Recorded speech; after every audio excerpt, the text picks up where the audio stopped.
Hello friends, this is SP Singh and welcome to Smarter Everyday. Dear friend, पहली बात तो ये है कि ये जो आप ऊपर देख पा रहे हैं बीएड सेकेंड ईयर, देखिए कानपुर यूनिवर्सिटी के अकॉर्डिंग बीएड सेकेंड ईयर के टॉपिक्स हैं और आगरा यूनिवर्सिटी के अकॉर्डिंग बीएड फर्स्ट सेमेस्टर के टॉपिक्स हैं। क्योंकि आगरा यूनिवर्सिटी में ये जो आयोग है वो फर्स्ट सेमेस्टर समकालीन भारत एवं शिक्षा के टॉपिक्स हैं और कानपुर यूनिवर्सिटी जो सेकेंड ईयर है उसमें आपके जो फर्स्ट पेपर है आपका उसमें उसके टॉपिक्स हैं। ठीक है, तो इसको आज हम डिस्कस करेंगे। इसमें हम लोग माध्यमिक शिक्षा आयोग पढ़ने वाले हैं और माध्यमिक शिक्षा आयोग के बाद आपके इसके दोष हो जाएंगे और गुण हो जाएंगे, उद्देश्य पढ़ेंगे, फिर भारतीय शिक्षा आयोग पढ़ेंगे या फिर जिसको हम कोठारी शिक्षा आयोग कहते हैं उसको भी पढ़ेंगे। तो ये सब मेरा अपना हैंड रिटन नोट्स है जो मैं अब तक शेयर कर रहा हूँ। आयोग के गठन के उद्देश्य क्या थे इसको डिस्कस करेंगे। तो इस प्रकार से क्लास बहुत ही इंपॉर्टेंट और अमेजिंग होने वाली है। बुक में आप पढ़ेंगे तो बहुत ज़्यादा समझ में नहीं आता है, तो चलिए यहाँ से आपको पूरी तरीके से समझाने का प्रयास करेंगे। माध्यमिक शिक्षा आयोग 1952 से 53, जिसको हम मुदालियर शिक्षा आयोग के नाम से भी जानते हैं। माध्यमिक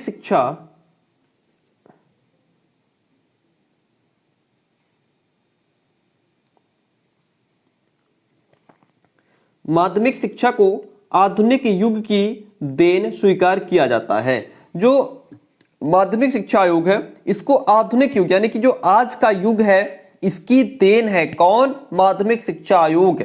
ठीक है, वैदिक कालीन शिक्षा प्रणाली में शिक्षा के केवल 2 स्तर थे। कितने? जो हमारी वैदिक कालीन शिक्षा प्रणाली थी उसमें शिक्षा के केवल 2 स्तर थे। कितने? 2। कौन कौन से थे? एक तो प्राथमिक स्तर था और एक उच्च स्तर था। 2 स्तर थे। भारत में माध्यमिक शिक्षा का सूत्रपात करने का श्रेय किसको जाता है? यूरोपीय मिशनरियों को प्राप्त है। किसको? भारत में माध्यमिक शिक्षा का सूत्रपात करने का श्रेय यूरोपीय मिशनरियों को प्राप्त है, जिन्होंने 18वीं शताब्दी के अंत में इस देश के कुछ भागों में माध्यमिक स्कूलों की स्थापना की थी। चलिए आगे बढ़ जाते हैं। यह जो आयोग है स्वतंत्रता प्राप्ति के पश्चात गठित हुआ। कब गठित हुआ? स्वतंत्रता प्राप्ति के पश्चात इस आयोग का गठन हुआ। द्वितीय आयोग है ये, परंतु माध्यमिक शिक्षा का यह पहला आयोग है। लेकिन माध्यमिक शिक्षा का पहला आयोग है। ठीक है, स्वतंत्रता प्राप्ति के बाद दूसरा आयोग है, लेकिन जो माध्यमिक शिक्षा है उसका ये पहला आयोग है। भारत सरकार ने 23 सितंबर 1952 को मद्रास विश्वविद्यालय के कुलपति डॉक्टर लक्ष्मण स्वामी मुदालियर की अध्यक्षता में, किसके? स्वामी डॉक्टर लक्ष्मण स्वामी मुदालियर की अध्यक्षता में, इसीलिए इसको मुदालियर आयोग भी कहते हैं, माध्यमिक शिक्षा आयोग का गठन किया। तो ये जो अध्यक्ष थे उनके नाम पर ही इसे मुदालियर कमीशन भी कहा जाता है। बात समझ में आई? देखिए अब इसके अध्यक्ष कौन थे पहले ही आपको बता दिया गया। Doctor A Lakshmanaswami Mudaliar इसके अध्यक्ष थे और जो बाकी सदस्य थे उसमें प्रिंसिपल जॉन क्रिस्टी थे, डॉक्टर केनेथ एस्ट विलियम्स थे, है ना, Shrimati Hansa Mehta, Shri J A Taraporewala, doctor K L Shrimali, Shri M T Vyas, Shri K G Saiyidain, Shri A S Basu सहायक सचिव, ये सदस्य थे इस आयोग के और अध्यक्ष लक्ष्मण स्वामी मुदालियर। अब इस आयोग के दोषों पर एक नजर डाल लेते हैं। देखिए, माध्यमिक शिक्षा जीवन से संबंधित नहीं है, ऐसा कहा जाता है। इसका एक दोष है, क्या कमी है इसमें? कि जीवन से रिलेट नहीं करती है। यह परीक्षा केंद्रित है, इसमें एग्जाम को सेंटर में रखा जाता है। इसके उद्देश्य अनिश्चित हैं, निश्चित उद्देश्य नहीं है। इसमें पुस्तक को आवश्यकता से अधिक महत्व प्रदान किया गया है, यानी कि पुस्तक को जितनी आवश्यकता है उससे भी अधिक इंपॉर्टेंस किसको? बुक्स को दी गई है। यह विश्व की नवीनतम घटनाओं से छात्रों को अवगत नहीं कराता है। इस परीक्षा प्रणाली अत्यंत ही दूषित है। आयोग के अनुसार स्कूलों में धार्मिक एवं नैतिक शिक्षा की व्यवस्था तभी की जाए जब अभिभावक चाहें और वह भी स्कूल समय से पहले या फिर बाद में। स्कूल समय में नहीं, जो नैतिक शिक्षा दी जाए वो ये तो स्कूल शुरू होने से पहले दी जाए या स्कूल छुट्टी के बाद। ठीक है, यह एक उलझा हुआ एवं अव्यवहारिक सुझाव। ये कोई बात थोड़ी कि आप स्कूल शुरू होने से पहले नैतिक शिक्षा दे रहे हैं, मोरल वैल्यू, या फिर उसके बाद में, क्योंकि भारत एक धर्मनिरपेक्ष राज्य है। जो कराना है स्कूल समय में कराओ, सबको एक साथ कराओ। अच्छा, अब इसकी क्वालिटीज की बात कर लेते हैं। माध्यमिक शिक्षा आयोग के क्या गुण थे? मेरिट्स ऑफ कमीशन देखिए, शिक्षा में क्रिया यानी कि एक्टिविटी को प्रथम स्थान दिया गया है। भारत एक कृषि प्रधान देश है, अतः ग्राम विद्यालयों में कृषि शिक्षा को आवश्यक बनाने का सुझाव दिया गया है कि जो कृषि शिक्षा है उसको आवश्यक बनाना चाहिए, क्योंकि यहाँ पे क्योंकि देश ही हमारा कृषि प्रधान है, ज्यादा से ज्यादा कृषि की जाती है, खेती बाड़ी की जाती है, तो बालकों को उसी प्रकार की शिक्षा दी जाए ताकि बालक आगे अपना कृषि के क्षेत्र में अच्छा योगदान दे पाए।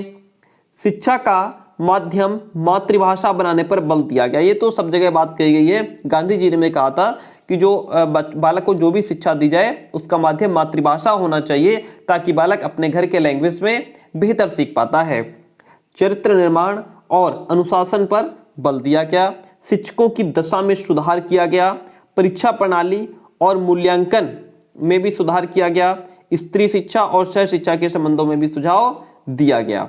अब इसके उद्देश्यों पर नजर डालते हैं। माध्यमिक शिक्षा के क्या उद्देश्य थे? नंबर 1 तो लोकतंत्रीय नागरिकता का विकास करना, व्यावसायिक कुशलता में उन्नति, व्यक्तित्व का विकास करना, नेतृत्व के गुणों का विकास हेतु शिक्षा। ये माध्यमिक शिक्षा आयोग के 2 उद्देश्य थे। ठीक है, चलिए तो बात क्लियर हुई। इतना आपको समझ आ गया होगा कि ये जो हमारी माध्यमिक शिक्षा आयोग है, जिसको मुदालियर शिक्षा आयोग कहते हैं, इसके क्या गुण हैं और क्या दोष हैं। इतना ही लिखना है, इससे ज्यादा एग्जाम में आपको नहीं लिखना है।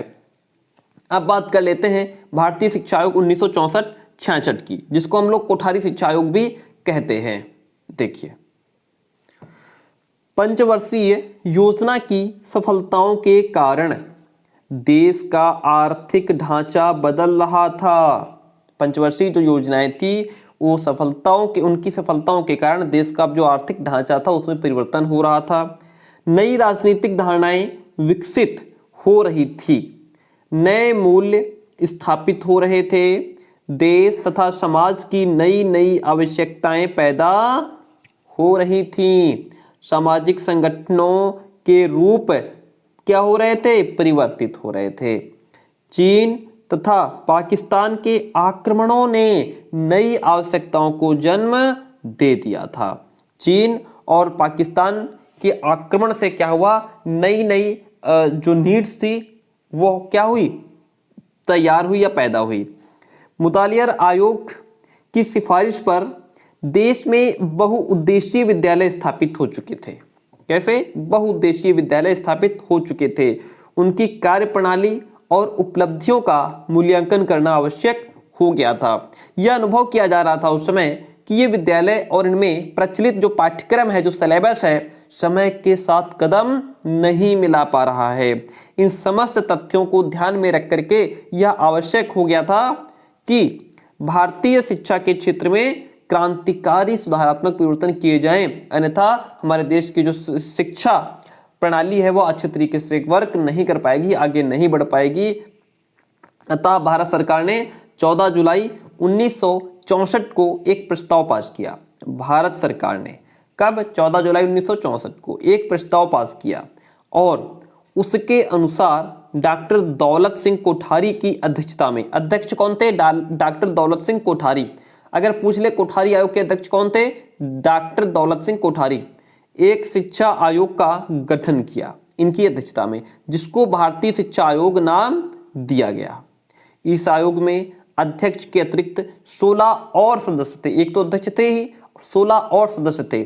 श्री JP नायक इसके सचिव बने। सचिव कौन थे? मुदालियर आयोग के सचिव कौन थे? JP नायक। ठीक है, और अध्यक्ष पूछ ले तो डॉक्टर दौलत सिंह कोठारी, और एक्स्ट्रा अध्यक्ष और जो बाकी सदस्य कितने थे? 16। आयोग ने 2 अक्टूबर 1964 को कार्य प्रारंभ किया था। कब काम किया? शुरू किया 2 अक्टूबर 1964। आयोग ने अपने अध्ययन हेतु 12 कार्य टोलियां बनाई। कितनी? 12। इन टोलियों ने अपने से संबंधित क्षेत्रों का व्यापक अध्ययन किया। कैसा अध्ययन किया? व्यापक अध्ययन किया। टोलियों के अतिरिक्त 7 अध्ययन दलों का गठन किया गया। जो टोली थी वो तो थी ही, लेकिन उनसे एक्स्ट्रा 7 अध्ययन दल गठित किए गए और शिक्षा के सभी स्तर के सभी पहलुओं का अध्ययन करने के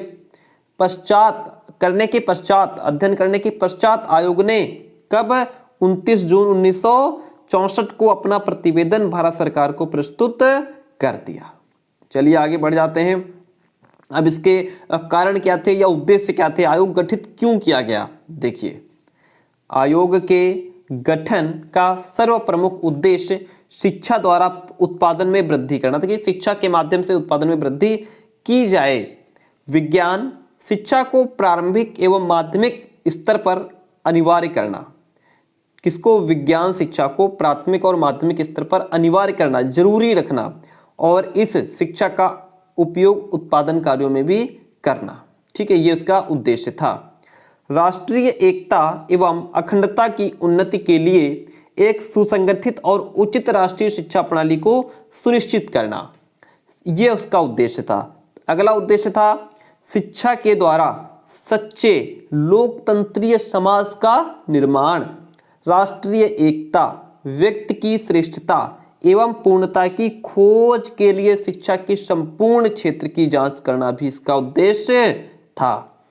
देखिए, तो आज की लास्ट स्टेप आज का, शिक्षा के क्षेत्र में विज्ञान एवं प्रौद्योगिकी के सब साधनों के उत्तम प्रयोग के लिए शिक्षा का आधार उत्तम व प्रगतिशील बनाने का दृढ़ संकल्प करना भी इसका उद्देश्य था। तो प्यारे दोस्तों, क्लास छोटी सी थी लेकिन बहुत कुछ हमने इसमें समझा, जाना, और इससे एक्स्ट्रा कुछ खास लिखने की अगर आपको एग्जाम में आ जाता है कि इस आयोग को समझाइए तो इतना ही लिख देंगे, एनफ है। ठीक है, भारतीय शिक्षा आयोग समझ लिया हमने, और दूसरा हमारा जो ये आयोग था माध्यमिक शिक्षा आयोग, जिसको मुदालित शिक्षा आयोग कहते हैं। ठीक है, तो आई होप कि आपको क्लास पसंद आई होगी। अगर पसंद आती है तो प्लीज वीडियो को लाइक कर दीजिए, चैनल पर सब्सक्राइब कर लीजिए, बेल आइकन प्रेस कर लीजिए ताकि आने वाले हर क्लास का नोटिफिकेशन आपको मिल सके। Thank you.